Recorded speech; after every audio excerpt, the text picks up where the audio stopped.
नमो बुद्धाय। सभी सम्मानित श्रोता बंधुओं को दास का प्यार भरा नमस्कार। और सभी सम्मानित श्रोता बंधुओं के लिए भगवान महात्मा बुद्ध जी के चरणों में यही याचना प्रार्थना कामना कि हे दीन दयाल प्रभु दया करो, कृपा करो, रहम करो, मेहर करो कि सिर्फ श्रोता बंधु ही नहीं, इस संसार का प्रत्येक प्राणी आपकी कृपा से स्वस्थ व निरोगी रह करके खुशहाल जीवन जी पाए और आपकी बनाई हुई इस खूबसूरत दुनिया का खूबसूरती से आनंद ले पाए। इसी मंगल कामना, इसी शुभ भावना के साथ एक बार पुनः दास आप सभी के समक्ष उपस्थित है। रोज की तरह एक जीवन उपयोगी प्रेरणादायी विषय को लेकर के आज का जो विषय है वह हम सभी के लिए बहुत ही मायने रखता है, बहुत ही खास है। दास काफ़ी दिनों से एक एक करके अलग अलग पुस्तकों से, अलग अलग जगहों से जानकारियाँ ला करके अपने चैनल के माध्यम से आप तक साझा करता है और इसका एक ही भाव है, एक ही कामना है कि सर्वे भवन्ति सुखना, सर्वे संतु निरामया, सभी स्वस्थ हों, सभी निरोगी हों, सभी खुशहाल जीवन जी पाएँ।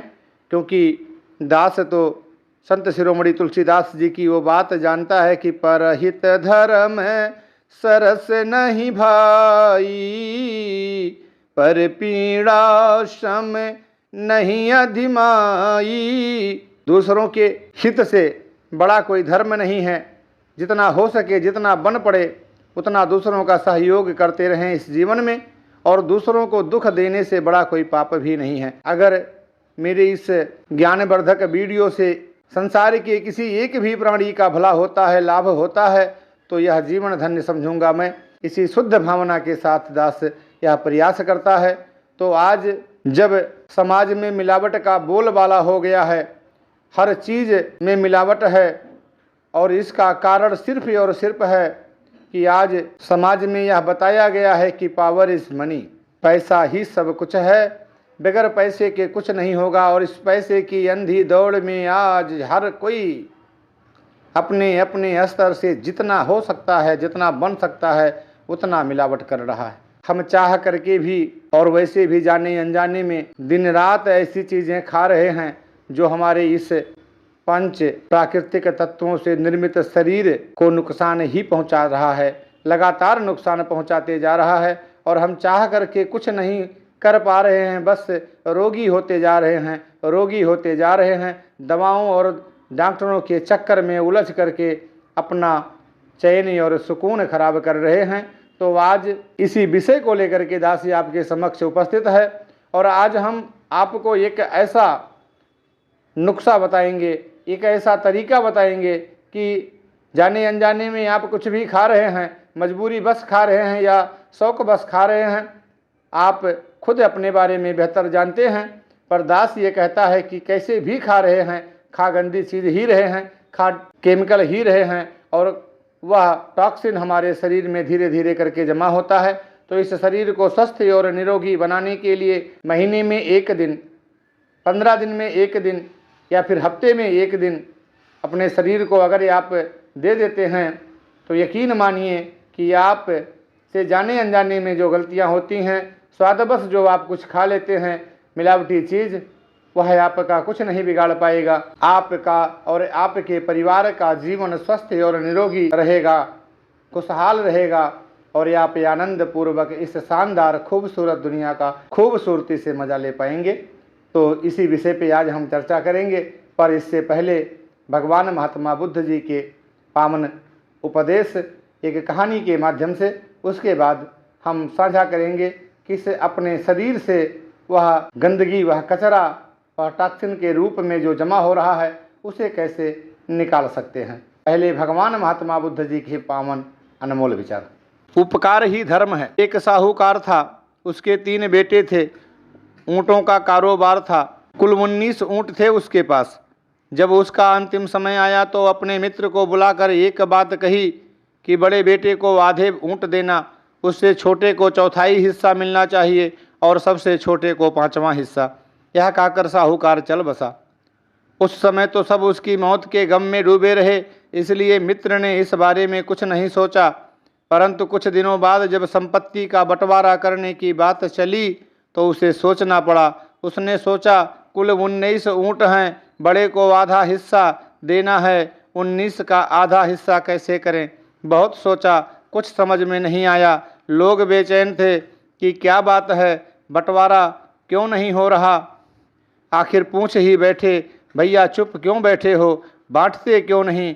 मित्र झुझला कर बोला, कैसे बांटूं, ऊँट हैं कुल 19, बड़े लड़के को देने हैं आधे, अब 19 के आधे कैसे करें।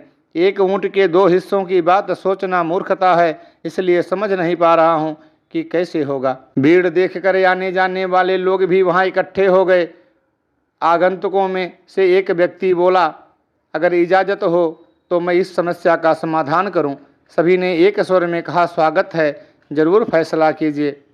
वह बौद्ध भिक्षु बोला, मेरे पास एक ऊँट है, उसे भी 1900 में जोड़ दीजिए, 20 हो जाएंगे।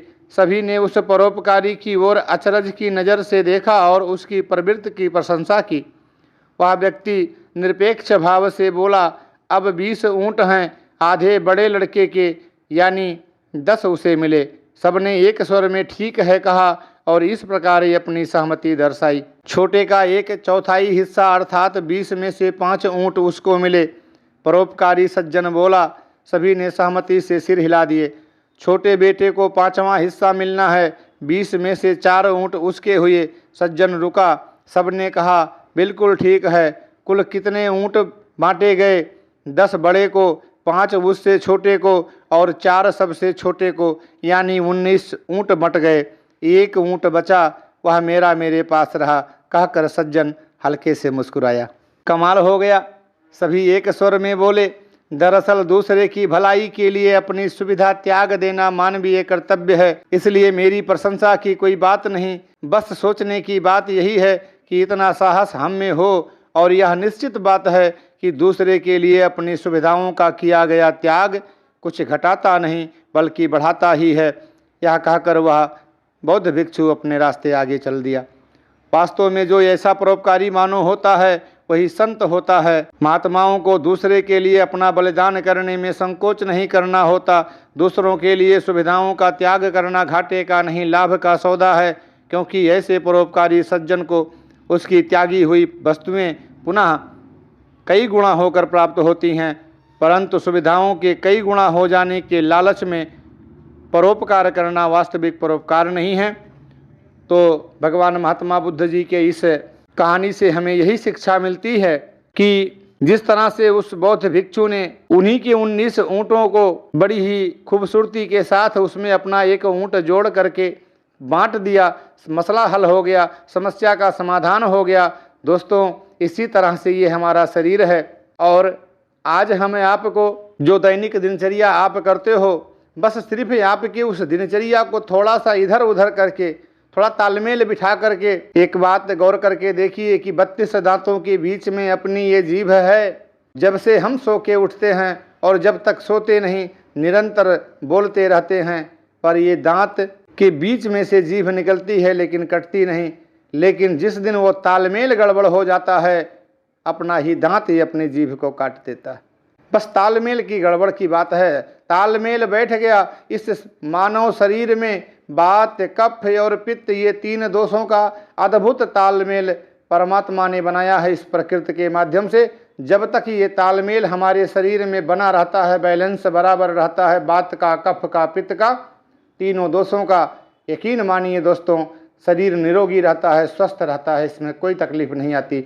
जैसे ही तालमेल गड़बड़ होता है, जैसे ही कोई दोष खराब होता है, जिस तरह से अपना ही दांत अपनी जीभ को काट देता है, हमारा शरीर अस्वस्थ हो जाता है, रोगी हो जाता है, बीमार हो जाता है। हमें तालमेल ही बैठाना है।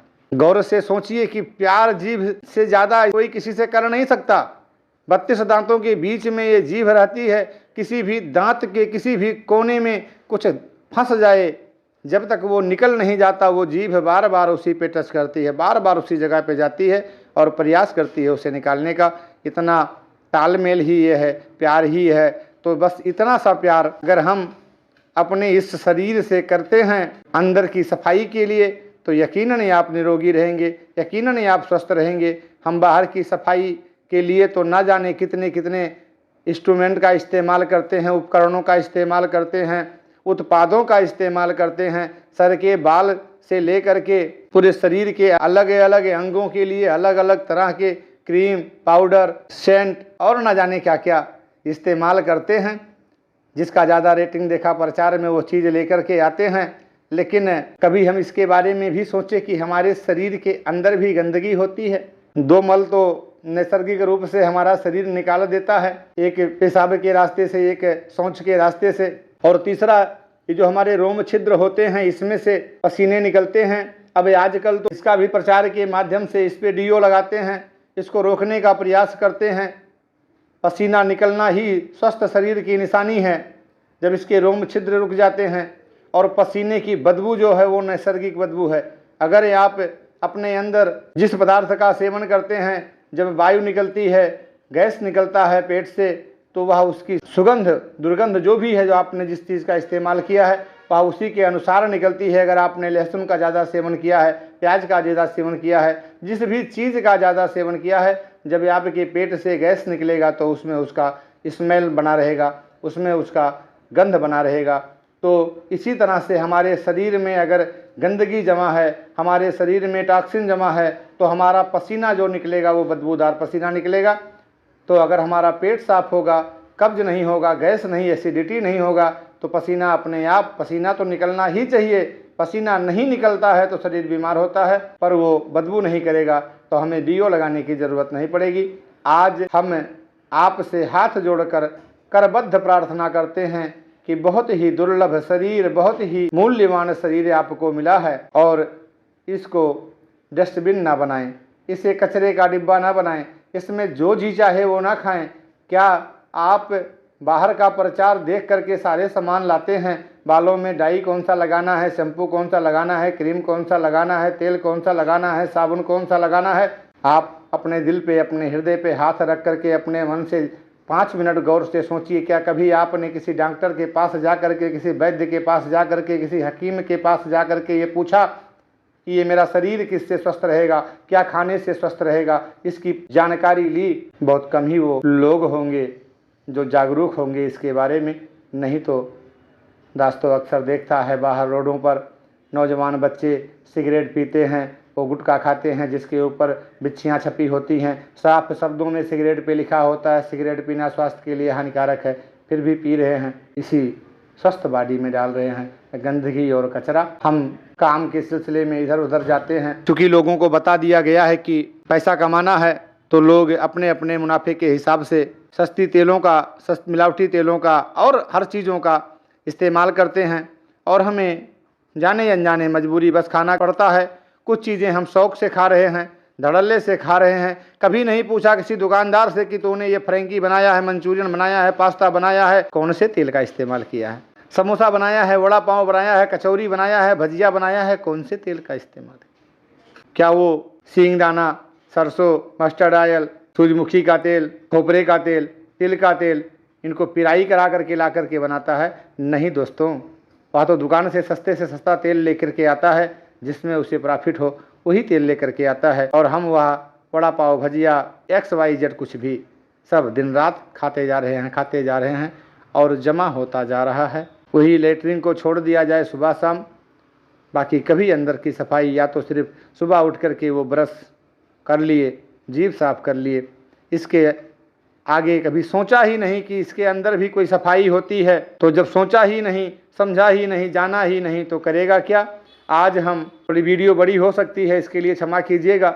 कुछ बातें भावावेश में, क्योंकि दास देखता है जब 10 साल के, 15 साल के, 12 साल के, 20 साल, 25 साल के बच्चे की किडनियाँ खराब हो रही हैं, पैरालिसिस हो रहा है, हार्ट अटैक आ रहा है, ब्रेन हेमरेज हो रहा है, तो बहुत कष्ट होता है, बहुत दुख होता है। इसीलिए कुछ बातें ऊपर नीचे भी हो जाएंगी तो हाथ जोड़ के प्रार्थना है, क्षमा करिएगा, भावों को प्रवान करिएगा। आज हम चाहे स्वभाव बस या मजबूरी बस खाए गए इन तमाम मिलावटी सामानों से उत्पन्न हुए शरीर के अंदर कचरों को कैसे निकालना है, इसकी विधि बताने वाले हैं, नुस्खा बताने वाले हैं। बस इसे आप जान लीजिए।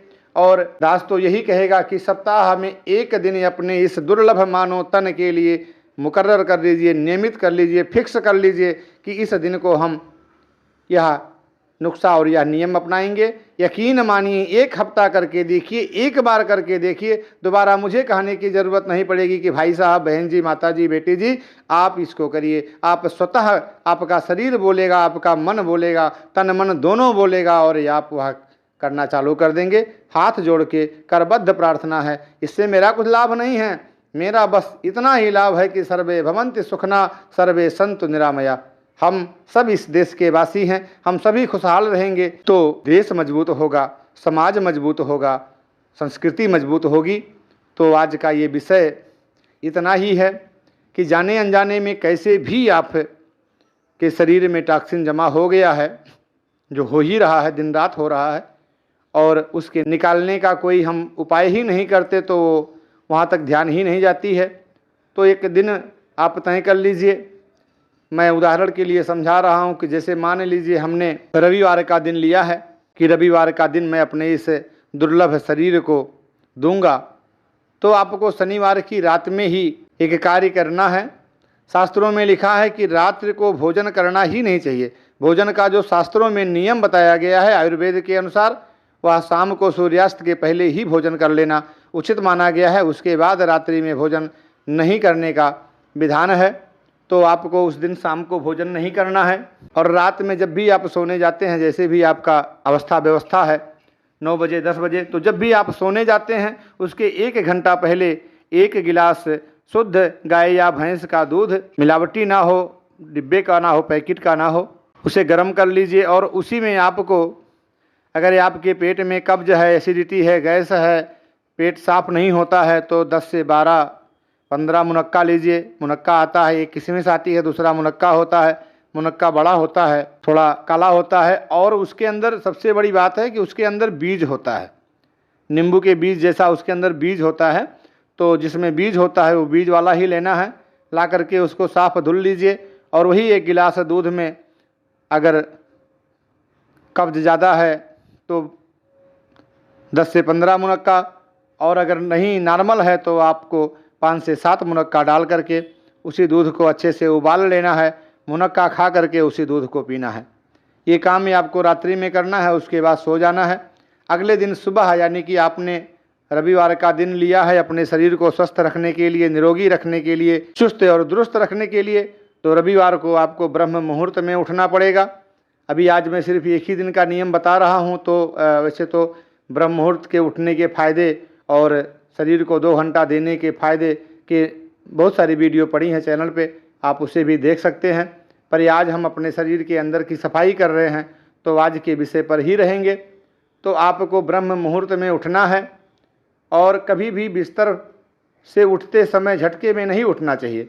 तो इसलिए आराम से आपको बिस्तर पे उठना है और उठ के बैठना है। बैठ करके दोनों हथेलियों को आप अपने आगे करिए, और जिस भी भगवान में आपकी आस्था है उनका ध्यान करते हुए उनसे एक नई सुबह के लिए उनको धन्यवाद दीजिए, और दिन आपका सुंदर और सुखद बीते इसके लिए उनसे आशीर्वाद लीजिए। और उसके बाद दोनों हथेलियों को आपस में रगड़ करके अपने पूरे चेहरे पे लगाइए। इससे आपको ताजगी का अनुभव होगा। और उसके बाद से आप अपने मुंह के लार को अपनी आँखों में काजल की भांति लगाइए। यह आँखों के लिए बहुत फ़ायदेमंद होता है। इतना करने के बाद, चाहे आप ज़मीन पे सोए हैं या बेड पे सोए हैं, कहीं भी सोए हैं, हाथ ही अपना ज़मीन पे इस धरती माँ को स्पर्श करके इनसे भी आशीर्वाद लीजिए और फिर खड़े होइए। इतना काम आप बिस्तर पे करना है। उठने के बाद ये आपको, आप अपने पेट की सफाई कर रहे हैं तो 2 से 3 गिलास गुनगुना पानी पीना है, और उसमें 1 नींबू निचोड़ करके पीना है।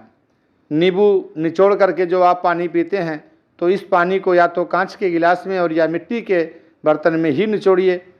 भूल करके भी तांबे के बर्तन में नींबू निचोड़ करके आपको नहीं पीना है, या रात्र में तांबे के बर्तन में रखा हुआ पानी में भी नींबू आपको नहीं निचोड़ना है। तो मिट्टी या कांच का बर्तन ले लीजिए, उसी में निचोड़ लीजिए नींबू, और उसको गुनगुना पानी को उसी को घूंट घूंट करके आराम से बैठ करके पीना है। इतना करने के बाद आपको प्रेशर बन जाएगा शौच के लिए। तो अगर प्रेशर बन जाता है तो आप चले जाइए सीधा शौच करने, और नहीं बनता है तो थोड़ा सा चहलकदमी कर लीजिए, 200-500 कदम चल लीजिए दाएं बाएं, तो आपको प्रेशर बन जाएगा। और ये आप जाइए पैखाना, मल त्याग करिए, वहाँ से आइए और उसके बाद फिर निकल जाइए मॉर्निंग वॉक पे। अब मॉर्निंग वॉक का भी वीडियो पड़ा है चैनल पे, उसके भी बहुत सारे फ़ायदे हैं। अब मॉर्निंग वॉक का ये है कि अगर आपको आपके आसपास में जहाँ भी आप रहते हैं वहाँ अगर मिट्टी की ज़मीन है, मिट्टी है नीचे, तब तो आपको नंगे पाँव चलना है, उसके बहुत सारे लाभ हैं। लेकिन अगर पथरीली ज़मीन है, कंक्रीट का रोड है, तो आप चप्पल पहन करके जितना चल सकते हैं 2 से 3 किलोमीटर, 4 किलोमीटर, 5 किलोमीटर जितना चल सकते हैं उतना चलिए, आपके लिए फ़ायदेमंद है। बस चाल इसकी समझ लीजिए कि चाल इतनी तेज़ होनी चाहिए कि 1 मिनट में कम से कम 60 कदम आपको चलने हैं, 1 सेकंड में 1 कदम। इतना चल करके जितनी आपकी सामर्थ्य हो, एक ही दिन में आप 20 किलोमीटर मत चलिए, 1 किलोमीटर 2 किलोमीटर, कम से कम 2 किलोमीटर तो चलिए ही। उसके बाद आइए एक शांत जगह पे, एकांत जगह पे बैठ जाइए और बैठ करके आपको 2 प्राणायाम करना है। एक करना है कपालभाति और दूसरा करना है अनुलोम विलोम। ये 10-15 मिनट एक एक करके दोनों कर लीजिए और उसके बाद 15 से 20 मिनट आप वहीं बैठ करके मेडिटेशन करिए। मेडिटेशन के बहुत सारे लाभ हैं, इसके भी वीडियो पड़े हैं। और वह करने के बाद तब वहाँ से आप अपने घर पे आइए और घर पे आने के बाद अगर आप ब्रह्म मुहूर्त में उठते हैं 3 से 5 बजे, तो ये सारी प्रक्रिया 7 बजे तक पूरी हो जाएगी।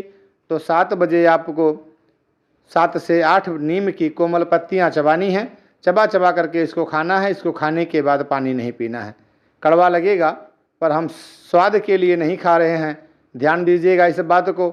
हम अपने शरीर को डिटॉक्स कर रहे हैं, शरीर के टॉक्सिन को निकाल रहे हैं, शरीर के अंदर जो जमा हुई गंदगी है उसको निकाल रहे हैं। तो इसके लिए उस कड़वापन को आपको एडजस्ट करना पड़ेगा, झेलना पड़ेगा। अगर बाई द वे किसी किसी को उल्टी हो जाती है तो उसके अगर उल्टी हो गई है तो दोबारा उस पत्ती को नहीं खाना है उस दिन, और नहीं उल्टी हुई है तो एडजस्ट करिए। और फिर 1 घंटे के बाद आपको सेब खाना है, 250 ग्राम 300 ग्राम सेब आपको खाना है। उसको धुल करके छील लीजिए और आराम से पलथी मार करके बैठ जाइए और आराम से उसे कूच करके। भोजन का नियम ये है कि आप कोई भी निवाला अगर अपने मुंह में डाल रहे हैं तो उसे कम से कम 32 बार, एक निवाले को 32 बार जरूर चबाइए, उसके बाद ही उसे अंदर निकलना होता है। इससे बहुत लाभ होते हैं, क्योंकि हमारी आंतों में दांत नहीं होते, तो जो काम दांत को करना है वो दांत को ही करना चाहिए। तो उसे अच्छी तरह से चबा चबा करके खाना है। बस ध्यान ये रखना है कि आज के इस पूरे दिन में आपको चाय, कॉफ़ी, कोई भी चीज़ नहीं पीना है। Chips, biscuit, pizza, burger, Maggi, frankie, pasta, samosa, vada pav, बाहर की कोई भी चीज़, दाल चावल रोटी सब्जी भी आपको आज के दिन नहीं खानी है। बस जितने चीज़ें दास आपको बता रहा है, क्योंकि आज हम अपने शरीर की सफाई कर रहे हैं, तो आप वो सेब खा लीजिए। सेब खाने के बाद आपको कम से कम 1 से 1.5 घंटे तक पानी भी नहीं पीना है। उसके बाद अगर आपको प्यास की ज़रूरत लग रही है तो पानी गुनगुना ही पीजिए, नॉर्मल पानी ना पीजिए, फ्रिज का तो कतई ना पीजिए। इसके बाद फिर आपको 2 बजे 1 प्लेट सलाद खाना है। सलाद में गाजर 100 ग्राम, चुकंदर 100 ग्राम, टमाटर 50 ग्राम, प्याज 50 ग्राम, मूली 1 पीस, अदरक का टुकड़ा 1 छोटा सा, लहसुन की 3-4 कलियाँ। ये सारे सामान आपको दुकान से लाने हैं और ला करके उसको अच्छी तरह से धुल करके सलाद की तरह काट करके फिर आलथी पालथी मार करके, अब आप इसमें अगर डालना चाहें तो भुना हुआ जीरा, काली मिर्च, काला नमक आप स्वादानुसार इसमें डाल सकते हैं। वह फ़ायदा भी करता है, टेस्ट भी बढ़ जाता है। तो इसे आपको आराम से चबा चबा करके बैठ करके खाना है और इसे खाने के बाद भी आपको 1 से 1.5 घंटे तक पानी नहीं पीना है। दास तो समझता है कि इसके बाद शाम तक आपको कुछ लेने की ज़रूरत नहीं पड़ेगी, लेकिन फिर भी अगर आपको शाम को 5-6 बजे भूख का एहसास होता है या लगता है कि आपका पेट खाली लग रहा है, तो आप पपीता, अनार, अंगूर, संतरा, कोई भी फल जो आपको मिलता है उपलब्ध है, ये लेकर के आप 1 प्लेट, ये भी सलाद के नुमा, इसमें भी आप चाहें तो भुना जीरा, काला नमक, काली मिर्च डाल करके शाम को 5 से 6 बजे खा लें। क्योंकि इसके बाद ही आपको फिर रात में कुछ खाना नहीं है, इतना ही आपको खाना है। अब इसके बाद रात में आपको जब वही फिर सोने आपको जाना है, तो सोने के 1 घंटा पहले 1 गिलास दूध लेना है और दूध में उसमें आधा चम्मच हल्दी डालना है। इसको उबाल लेना है और हल्दी भी जो है वो अपने घर की पिसी हुई हो, खड़ी हल्दी ला करके अपने घर में ही पीसना चाहिए। आजकल तो हर घर में मिक्सर है, तो पीस करके अपने घर में ही शुद्ध हल्दी बना लीजिए। तो इसी को आपको पीना है, बस इतना ही खाना है और पीना आपको पूरा दिन है। उसके बाद अगले दिन जब फिर आप सुबह उठेंगे तो आपका पेट एकदम साफ होगा।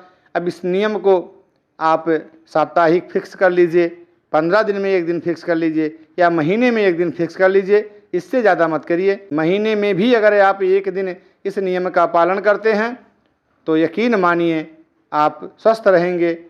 15 दिन में इसका पालन करते हैं तो आप तरोताज़ा भी रहेंगे, और अगर हफ्ते में इसका पालन करते हैं तो यकीनन आप स्वस्थ रहेंगे, निरोगी रहेंगे, और बुढ़ापा भी जल्दी नहीं आएगी, और आएगी भी तो आराम से बीतेगी, आनंद से बीतेगी।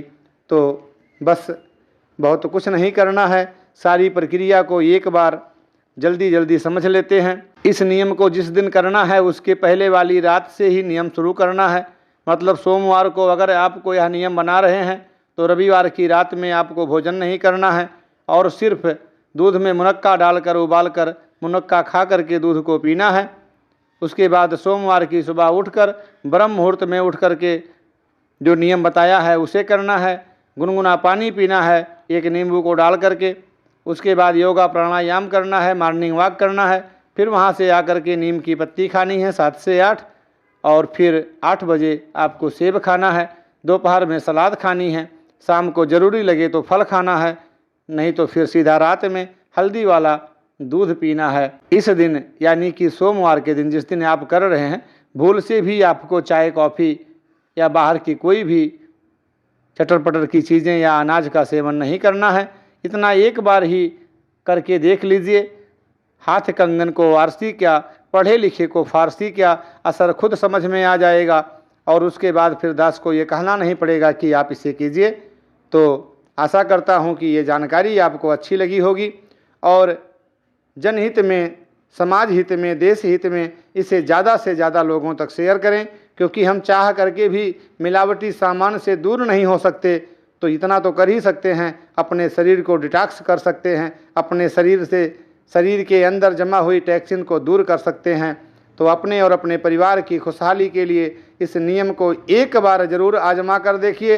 अच्छा लगे तो लोगों को बताइए, शेयर करिए। चैनल पर नए हैं तो चैनल को सब्सक्राइब करिए। मिलते हैं एक नई जीवन उपयोगी प्रेरणादायी कहानी के साथ अगले वीडियो में।